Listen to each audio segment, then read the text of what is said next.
kur gjë të reja. Në aspektin politik, koalicionet mes, ta themi kështu, mes 3, respektivisht 4 edhe AK në nivelin lokal është parti, për këtyne partive madhore,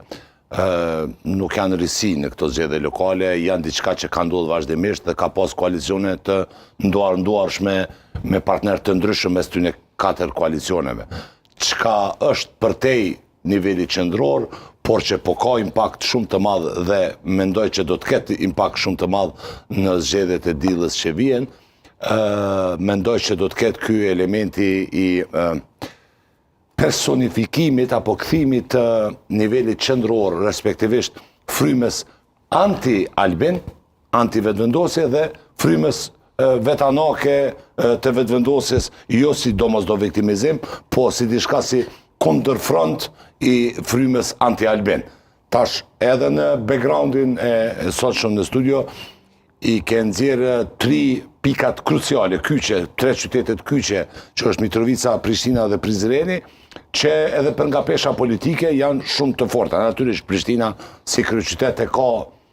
peshën më të madhe, por edhe Mitrovica e këtij herojit Isa Boletini që është këtu në foto, dhe e ka rëndësinë e vetë edhe simbolike në relacion me personifikimin që bëhet me,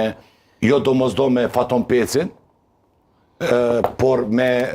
Mitrovicën, Veriun, edhe krejt angazhimin qeveritar dhe politik që ka pas qeveria e Kurtit gjatë tyne viteve. Prandaj beteja është shumë vështirë me thonë kush ku po fiton, është shumë ngusht, që është dihet edhe me numra momental, edhe konsideroj që këtë herë,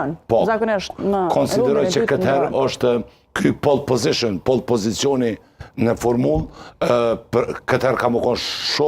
shumë i kthym në pikën 0, edhe ka mu riaktualizu më varësisht nga qysh ka mu bo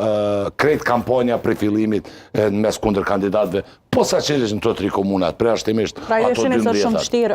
deri më tani ta identifikojmë se kush. Ndoshta për Burdushin jo, për neve është realisht vështirë. Mund tjetë.